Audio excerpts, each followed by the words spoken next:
go. Ladies and gentlemen, boys and girls, hang on to your hats and glasses, folks. We're on a wild ride. This is the two organic nuts, Agnes Vivarelli. How are you doing today? Hello, Dan. I'm well. Good. Happy to see you. Oh, so nice to see you. We have got an amazing show today. We've got, two topics probably, maybe a third one we're going to sneak in. Yep. One of the first things I want to get into, and I think a lot of us have the same problem, and I bet you got some ideas, and I think I've got some too, but a lot of us have to learn how to improve concentrating, right? Because we have a hard time when we're trying to focus. Maybe we're trying to create an imaginal scene. Maybe we're trying to imagine something, and for some reason we can't seem to stop the mind, can't maybe concentrate. What are some ways that you know of that can kind of help kind of get us more in that direction, make that a little easier? I think the first thing is having enough sleep. You can't concentrate if you're fogged out. Yeah. So firstly, more sleep. Secondly, do one thing at a time. So do that, practice mindfulness. Just do one thing, finish it, do one thing, finish it. Because I see so many, instances where people are multitasking. They're doing, emails, and then they're, got the music going and they got that happening. Something's cooking. You got too many things going on at once and you're kind of skimming over the surface of everything. So if you practice it with your daily, everyday stuff, do one thing and do it fully with full focus. Then when you go to meditate, it's easier. Then when you go to do repetition of affirmations, it's easier because you've practiced concentration for the rest of the day. You got to practice it in everyday things before it's going to work for you in those techniques and things that we use for, everything we talk about on our channels. Well, first off, everyday things, I think the key, you bring up so many good things. I'm hoping to God I can remember them. Everyday things is that ritual, that routine. And so for many of us, that's a key thing for just people in general. We need something to become a routine. When it becomes a routine, it becomes habit. And once something becomes a habit, it actually starts to become hard to break. And converse to a lot of people's thinking, there are good habits. And good habits such as, like you said, meditating, or maybe keeping it small, or maybe like working on thinning down the number of things we have bombarding us simultaneously. I think that was the second point I kind of wanted to skim into on this was we are so easily distracted with all of the things going on in our lives today that sometimes we may think we're doing it better than we are. And that, I think, is one of those, like, we need to take a step back from everything almost. Like a lot of us are so in the middle of the forest, we can't see the woods, right? We can't see the forest through the woods, whatever it is. I'm in the middle of the woods and I can't see the forest. Yeah. And we need to be able to step back sometimes from our own life and really take stock, really notice what's working, what's not.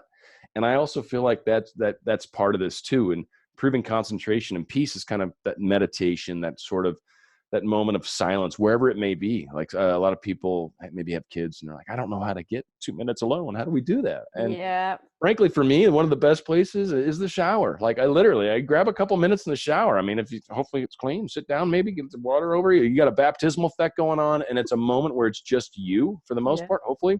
Yeah. And that's really a great place to be able to have a few minutes. So sometimes you just got to take it where you can get it. Maybe it's when the kid's taking a nap. Isn't that peaceful?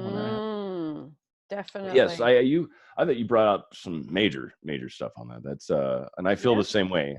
Now, do you have techniques that you use? Like what are you kind of into to help with the?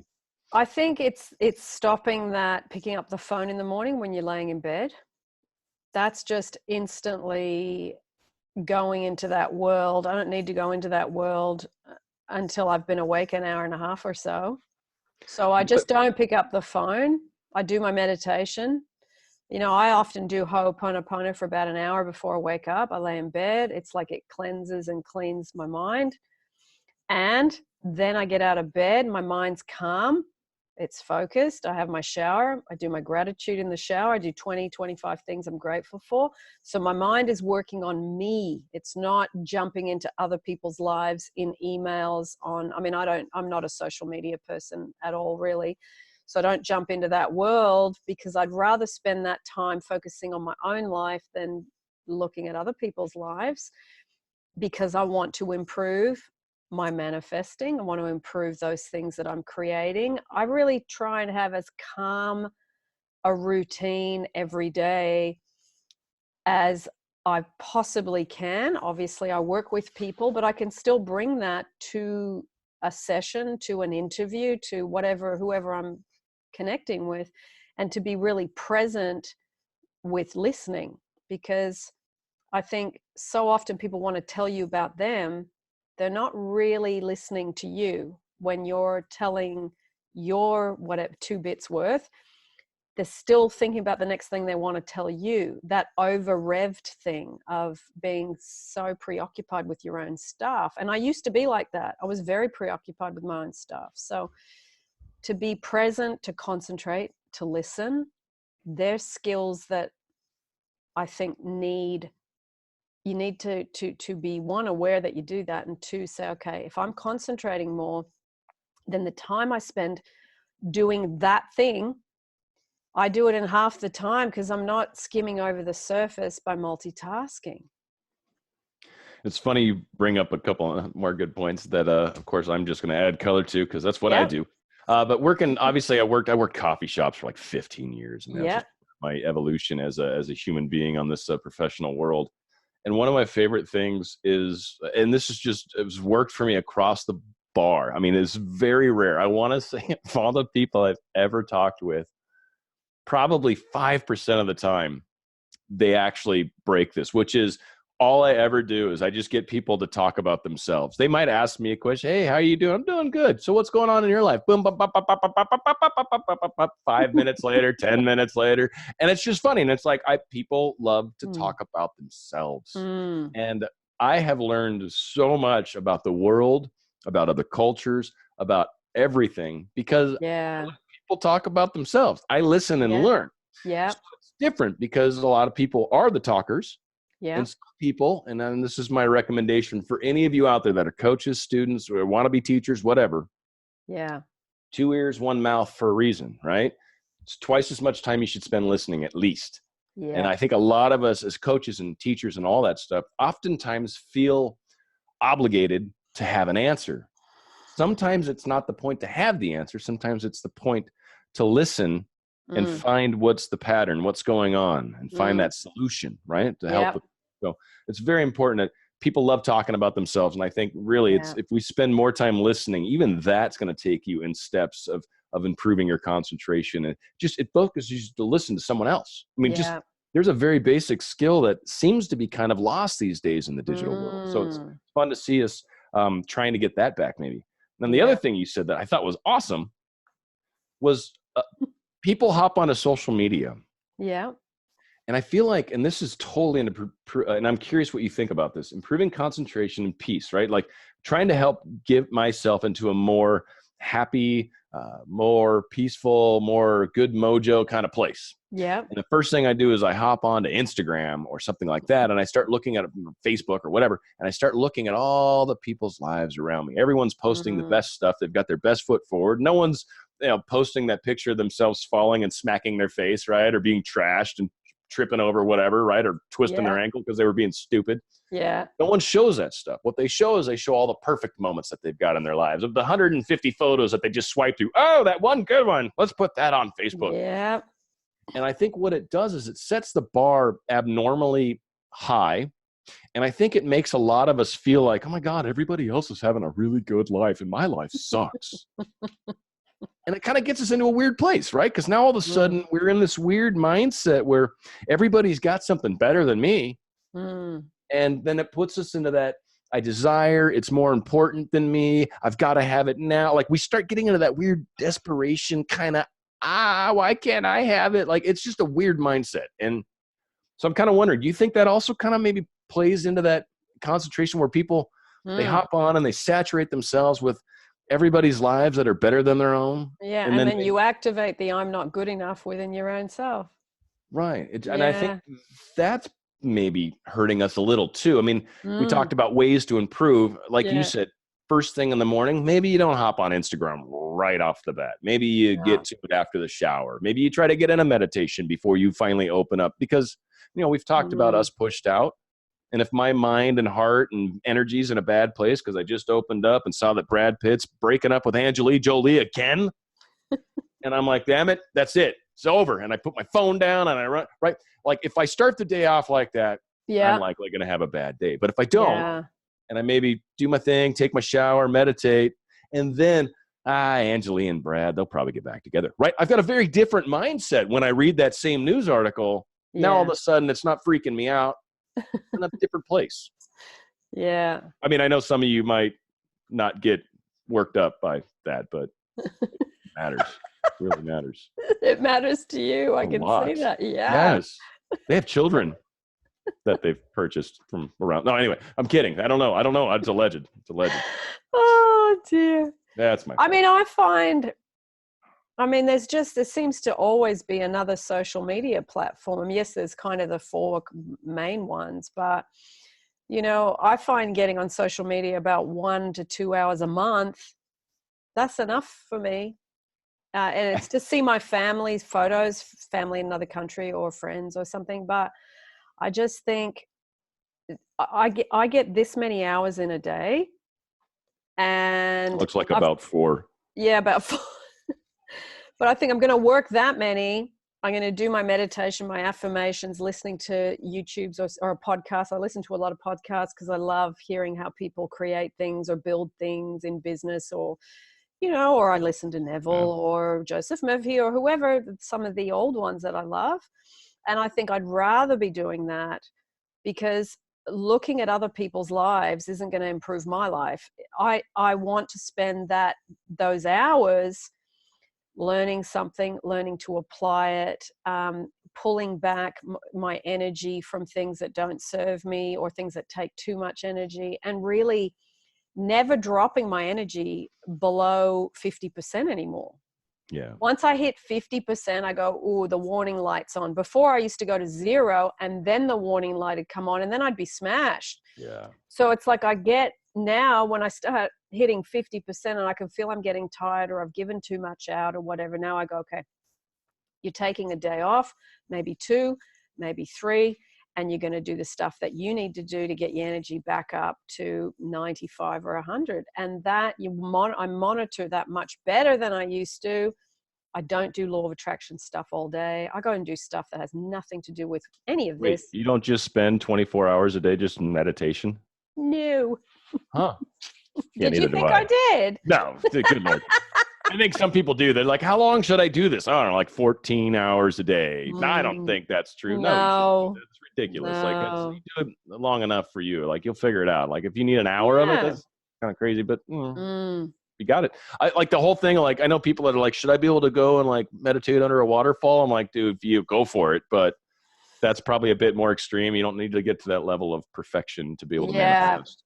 Yeah, exactly. Now, you do bring up a good thing too, in that I think a lot of us, when we look at a lot of the stuff online, and we're trying to improve our own lives, but we keep comparing them to other people, or we keep looking at stories that get us frustrated, or we keep looking at people that are maybe upsetting us, or people that keep saying things that are always insightful, and they're the first ones that we hop to. Like, it's our focus, right? Like we keep thinking these things, we keep looking for these things in our life, and a lot of people, it's habitual, it's habit, is why you keep looking at that same person every day that gets you emotionally fired up, and then you start tweeting all over the place or whatever, right? Like, it's those things that we focus on. If you want to improve your concentration, really trying to remove the things that cause frustration, that cause anger, that cause regret or fear or whatever, any of those thought process, any of those activities, any of those websites, any of those channels, whatever you call Instagram pages, whatever, like, right? Like, any of that stuff, like, it'll drive you insane. So if you can stay away from the stuff that affects you adversely and start looking for, like you were talking about, stuff that affects you in a positive way, you will make a far larger difference. I just did a video recently about kind of turning things around in 24 hours. Literally, if you stop focusing on crap, immediately start focusing on good stuff. Watch what tomorrow looks like. Test. I dare you to stop focusing on crap. Focus immediately on good stuff or whatever you'd like to experience. Yes. And talk to me tomorrow and tell me you did not notice something different already. I dare you. I dare you out there. Yeah. And that's the thing. And I think a lot of people don't realize it's that easy. Mm. But I'm so used to, but so-and-so, but I don't, but I don't care. Yeah. Baby got back, I guess, if you're going to throw a bunch of butts at me. Shoot. Really? That was a bad reference? All right. I was going with it. Your Mix-a-Lot, baby got back. Cosmo says I'm fat. I ain't down with that. Anyway, just saying. You're allowed to keep just saying. That's the little side salads that I enjoy. Yeah, it's the issues we have. All right, so I think we beat the heck. That dead horse has been kicked a number of times now. You mentioned a cool little topic that I kind of wanted to get you to run with, and I'm just going to throw out the basic of it, which is constructing imaginal scenes.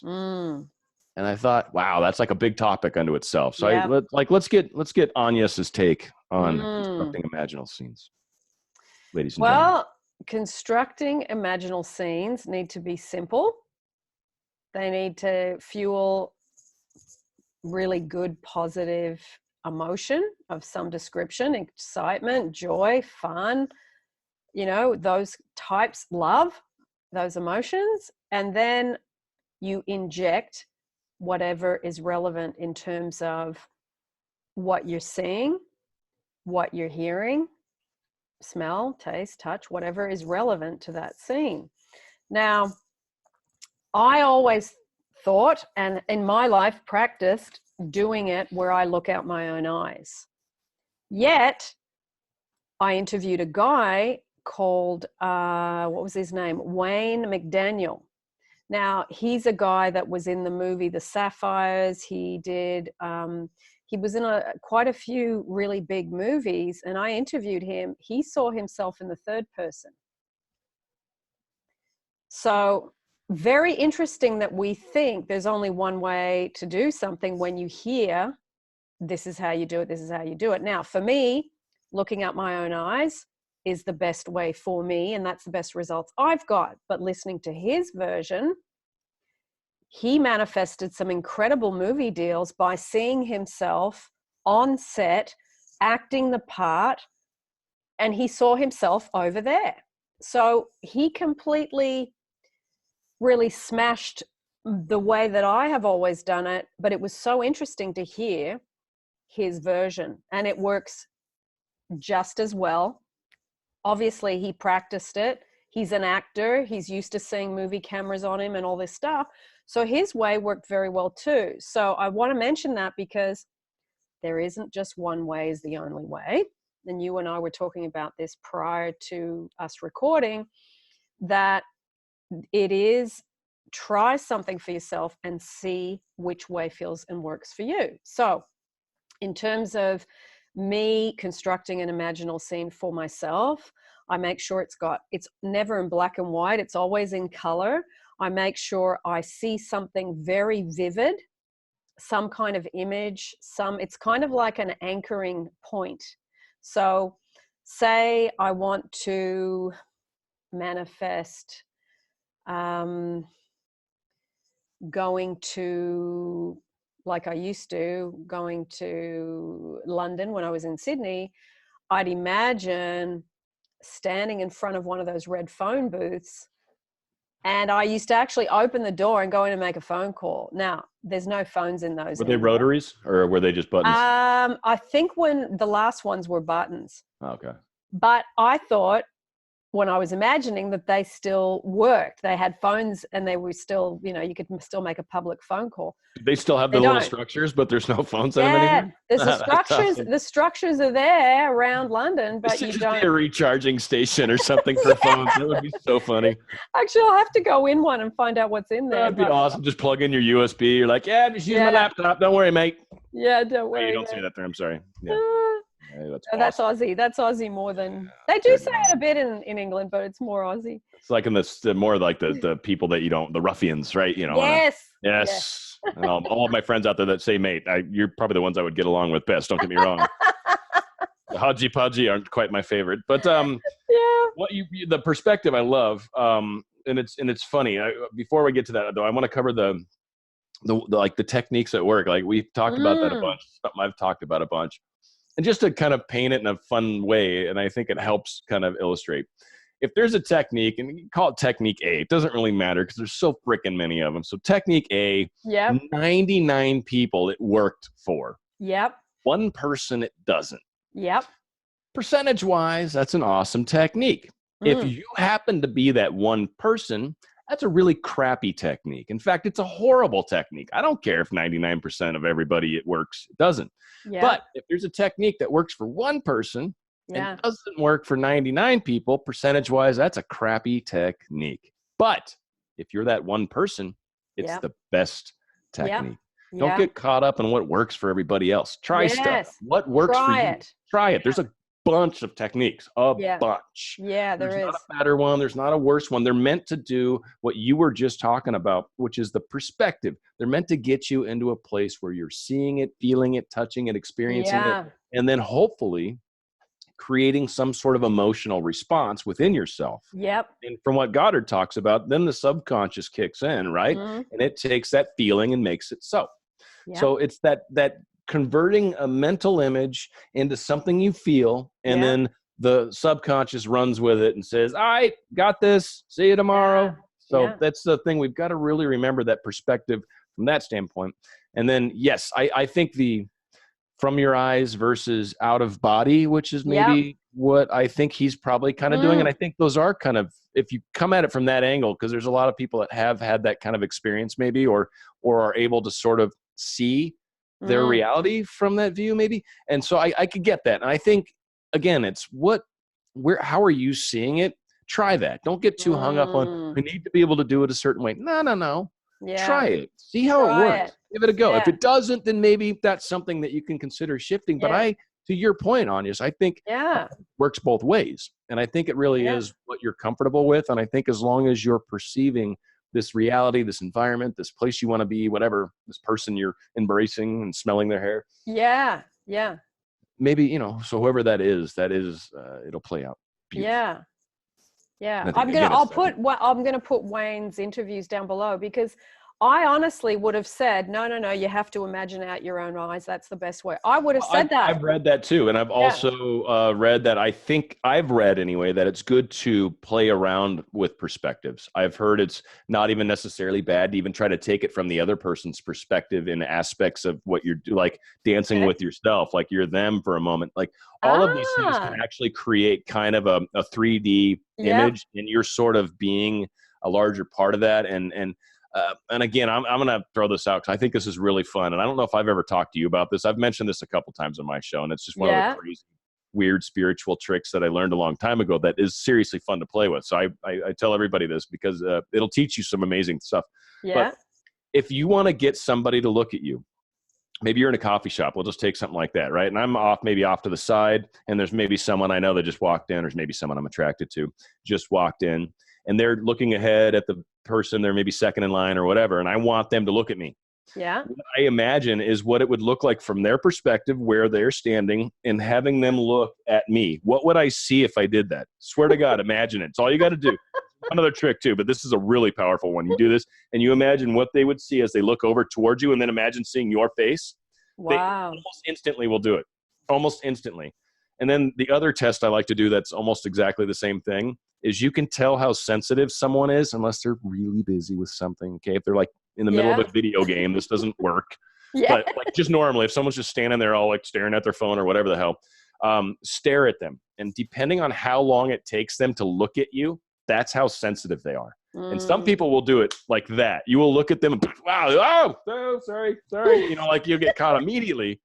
And other people, you'll just be staring at them for like a day, or just like trying to burn a hole through them, and they never look. And those people are just oblivious. They don't know what's going on. So again, test it. I kid you not. You will be surprised at what happens, because people react in the funniest way. So there's a little nugget at the end of this video for people that watched all the way through. Yeah. I think too, with constructing the imaginal scenes, it's got to be a enjoyable, not too complicated scene. I think those things are important. Like flying in a plane, obviously you can feel the plane take off. You can feel the shake of the plane. You can feel your back sticking to the seat from, you know, just the takeoff. It feels like the tail's going to drag. It never does. So all these things, you can actually go through them, because a lot of people get excited when the plane takes off. Some people get scared. Right. You know, but if you're wanting a trip and you want to fly, you go, okay, let me activate those things. And then you hear the ping where they take the seatbelt thing off, and you know, here they come, and they're going to say, do you want a drink, and do you want tea or coffee or whatever? So you go through this little process and you live in it, and then it's like, wow, that was so much fun. I saw, I heard, I felt physically, and I was totally in the imaginal space of that thing that I wanted. The plane's going to Costa Rica, wherever it is. So, and I'll say this, and maybe this is probably a limiting belief on my part, and I don't mean it to be, but I think this spins into a cool topic, I think. Yeah. But I think obviously manifesting a plane trip, for the most part, compared to maybe trying to manifest a specific person to do something, is sometimes a little bit easier, because I think there's just not a lot of people's choices involved. So it's a beautiful, like what you're just imagining, like, anyone do it. I dare all of you to do it. You're going to be on an airplane in a week. Watch.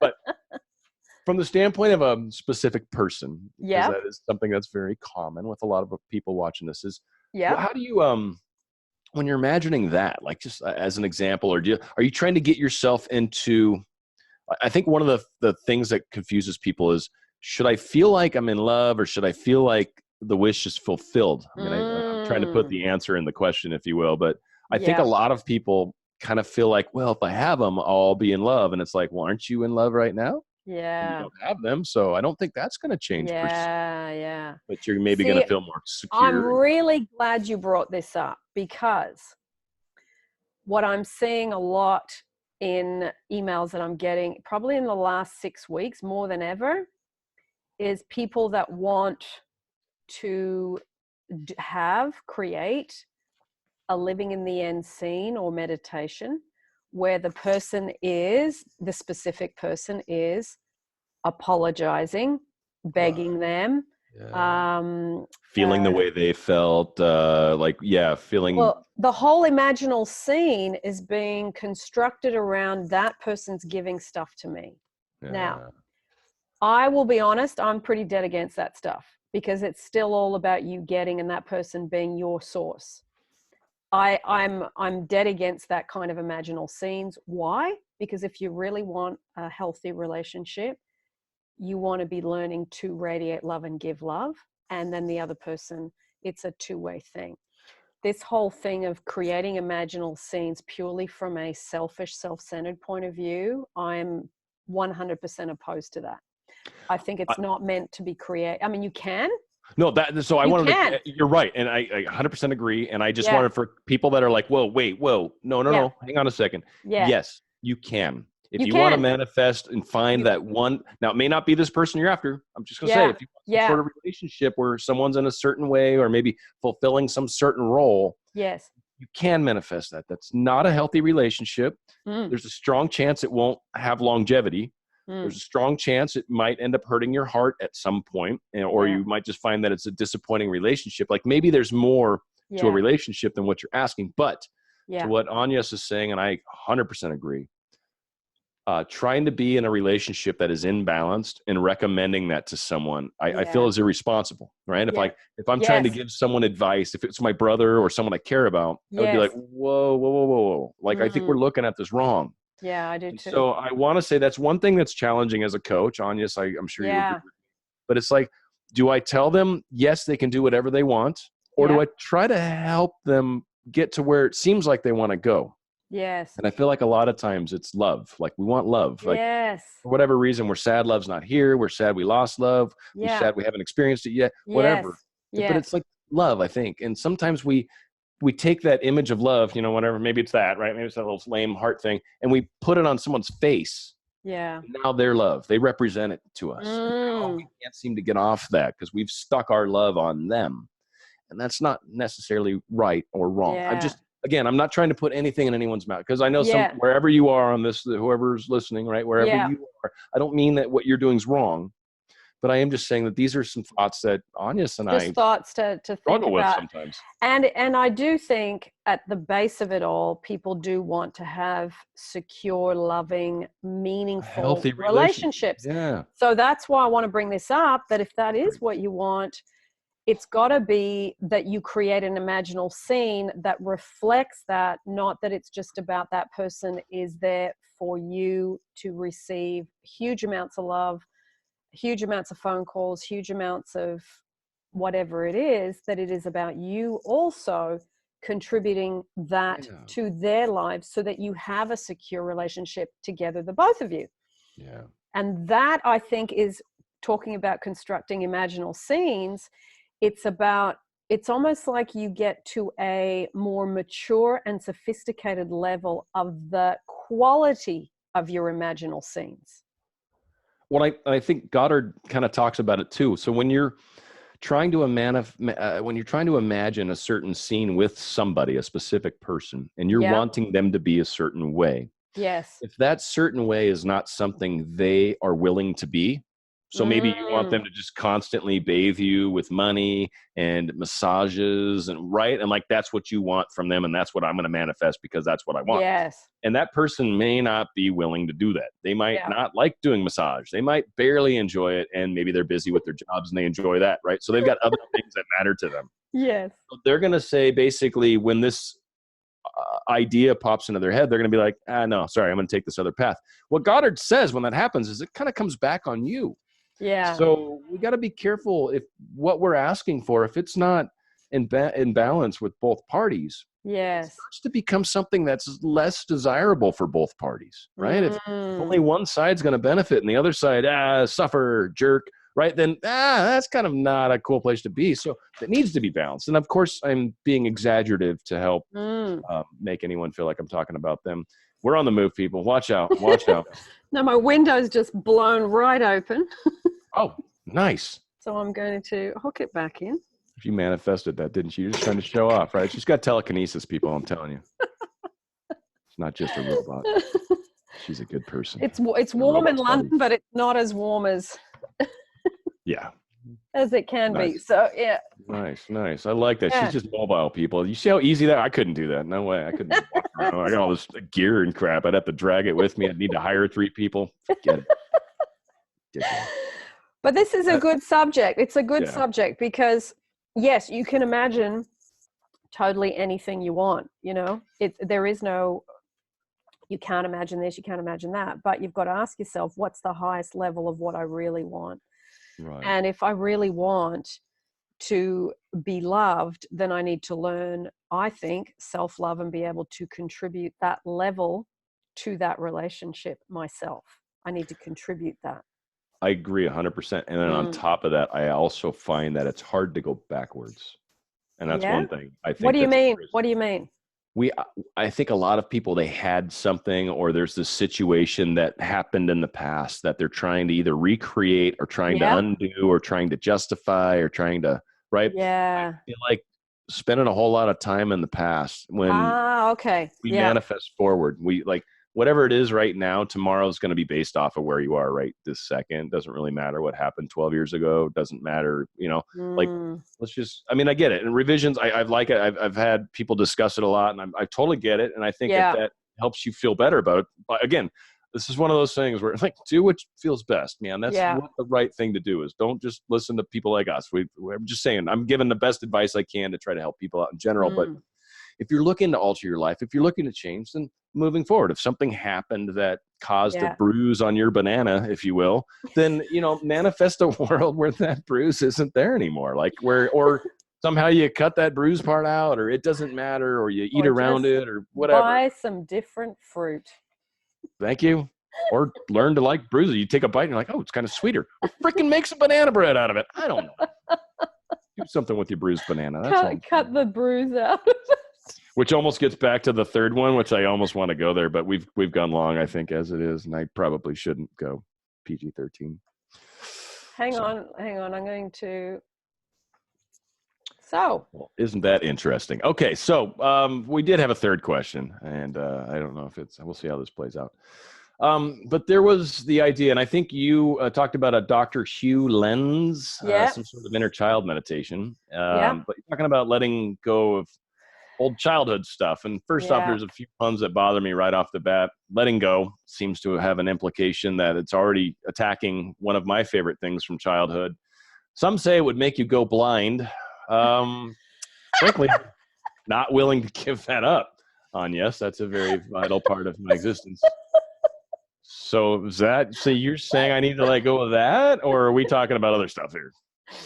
We're talking about other stuff. Oh, thank God. Okay, yes, let's talk about this. No way I was going down this path. If I have to give up that, the big M, hell no. Not doing it. Life's too short. If I can't love myself, who can I love, right? You're taking us to a whole new level today. Well, I did keep it from going into PG-13. It's all innuendo. Yeah, it's all innuendo. So, yes. It's someone's endo right now, I'll tell you that. Fly under the radar. So, letting go of old childhood stuff. Apparently. Yes. So, why would you care about that? Because stuff that goes on today that you get really emotionally affected by has tentacles that go back to childhood. So you will have a reaction to something today, like the way your boss speaks to you, because you feel like he belittles you, he doesn't respect you, he doesn't value you. Yet that goes back, that affects you tenfold because there's a raw pink nerve from the past. So the Dr. Hugh Len, the original meditation that Dr. Hugh Len did, inner child meditation, is back to the inner child to release the old memories, the old data, so that you can free yourself. So when you go back to see your boss on Monday, it doesn't affect you, or it doesn't affect you as much because you've processed the original stuff and you've let it out. So I bring this up because people keep saying to me, I can't do my affirmations, or I can't concentrate during my meditations because I keep going back to what they did to me, or what they said, or what they need to apologize to me. They need to, come back and beg me for whatever. And I think, hang on a minute. Okay, when you really look at all that surface stuff, what's really underneath it is a lot of raw pink wounds from the past. That's why when someone pokes their fingers in it today, it feels 10 times worse than what it should because it's active from way back then. I forget what Goddard called this, and it was in Law and the Promise. It's one of his earlier chapters in there. Yeah. He talks about how a lot of us go back to that historic thing, that past memory. I forget how he said it, but it was really well stated.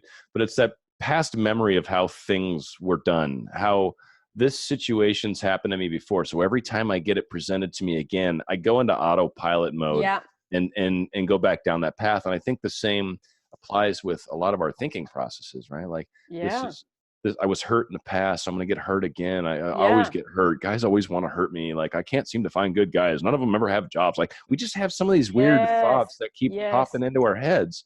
And by having that by continuing that, like having that same thought happen day after day after day, I kind of call it like really reliving that history. And you kind of keep it active every time you bring it back up instead of letting it slide. Like things that happened in my past with my mom, I stopped talking about them. And as much as I want to right now as an example, I'm not going to. Yes. Because there's no reason to keep it active anymore. It's not who I am. And so by keeping it active, you keep that alive within yourself and then you don't allow yourself to expand beyond it. It's like being in a blimp, but dropping an anchor out the window that just holds you on the ground. It's like you're in a blimp, you're floating. It's like, but you're not going anywhere. Yeah. You gotta let go of that sometimes. Yeah. And kind of, let yourself soar and float. I know what he talks about. He says about reinfecting yourself with the offense. There you go. Yeah, that's what Neville talks about in the. And I feel like that's the same thing. Now, you did bring up something I want to ask about, because I don't know. There's, I only know what it's like to be me, right? It's obviously, I can't assume everybody's like me because that's dangerous. And I'm quite sure that's not the case because I'm really weird and I have not found that many people that are friggin' strange as I am. So they're great when I do, though. Do you have inner conversations? Do you think of people and then like play out conversations in your head, or is that just me? Like positive ones or negative ones? Positive, negative. It could be someone I'm angry with, and I might just like, maybe it's someone I'm always arguing with or whatever. And they'll pop into my head and I'll play out conversations, and it might just be what just happened. Oh, well, at red light. Yeah, but red light people suck. And like all of a sudden now I'm having a conversation with someone in my head about like something that is germane to us. But I realized when I do this anyway, and so if other people do this, this is good advice maybe. I sometimes try to steer those conversations now. I revise them. I mean, Neville's really helped. I mean, a lot of the promise, again, is key in there. It's like I play those conversations back and I change them. I'll do it again. I'm like, no. Like, let's talk about this. And like, I start to make them up. Like I start to imagine additional conversations, but it's a practice to help smooth out relationships with people that I've currently got frustrations with. And I found that like if I'm having one of those argumentative conversations just naturally in my head. And if I'm weird, I'm sorry, but when I replay it or when I try to find an angle that does work better, where I know they disagree, but how about this? Like, how about from this? Like I try to replay it in my own mind to make it a little better. I actually find that I improve the relationships with these people greatly. And to your point, like with the boss, I mean, this is one example I did do it with. I had a boss that just was odd, and I was able to turn that around in a very short period of time just by changing how I was looking at it. Yeah. And I think sometimes that it's, I don't know, just revising those conversations. Which is really what Neville talks about in that lecture about mental diets, about the girl who had the issue with her boss. We can put the link to that down below because that's a great story. I couldn't remember that earlier, but that was exactly one of the things I wanted to remember too, is the mental diet. It's like you're allowing this chatter in your mind. Yes. Oh, you can't. That's so dangerous. Yeah. And then that feeling of in your stomach. Yeah. And it's like you're stewing on horrible, festering thoughts. And then you end up creating more of that. Well, creating more of that, or giving yourself some kind of disease or ailment or sickness. It could just be a stomach bug. I mean, so many things happen around the stomach area when you've got negative emotion going on. So, which, I mean, from my crazy side too, that's like your solar plexus is your third chakra. It's a very earthly chakra. The fourth chakra is the one that starts to get up into the more spiritual stuff. So you're right. I mean, the stomach is a very key place where we're going to get a lot of those earthly things kind of kick in there, or you certainly feel them anyway. So, you do. I mean, I know if I'm having an issue with someone, as in it's going over in my head, I'll often get really bad indigestion, and I can't, it's like my stomach's unsettled. I've got an upset stomach. Yeah. Really. So, and I do it to myself. So I go, okay, you've just done that again. So change your mental diet about this. This is you doing this to you. You can't blame the other person. They're not here. You're doing it. It's so true. So that covered, and that Dr. Hugh Lenz, you're gonna give the link on that one too, right? This inner child. Yeah, there's the Dr. Hugh Lenz inner child meditation. It's about 16 minutes long, and this week I've actually done an extended version of that because people said it's not long enough. It's really good, but it is inspired by him. It is not my idea. It is not my meditation. And I've written it's inspired by Dr. Hugh Lenz because it's his formula, and it's really good for getting a lot of old stuff out of your body from childhood so that it unhooks you in the present from being gridlocked into I'm not wanted, I'm not loved, I'm not good enough, I'm not, whatever I'm not you got going on. You go back, do that meditation. Even if you do that meditation once a week, it just unhooks you to be free in the present from being poked in the raw pink nerve that comes from way back there. That sounds like, I mean, from a lot of the questions I get are coming from that angle with people. I think this is actually something that's under the surface for more people than they realize. So that will be a key link. Actually, make sure we get that emailed to me too, because beforehand, because I don't know which one of us is going to upload first, but I want to make sure that link is for sure in there. That's gonna be awesome. It's good. It's really great. And if you've got the longer meditation, for sure add that, because I want to plug the credit of that for you. So that's awesome. Agnes, I love getting together with you. We got to keep this up for sure. Two organic nuts. Maybe we even get our buddy back with us one of these days soon. That was fun last time.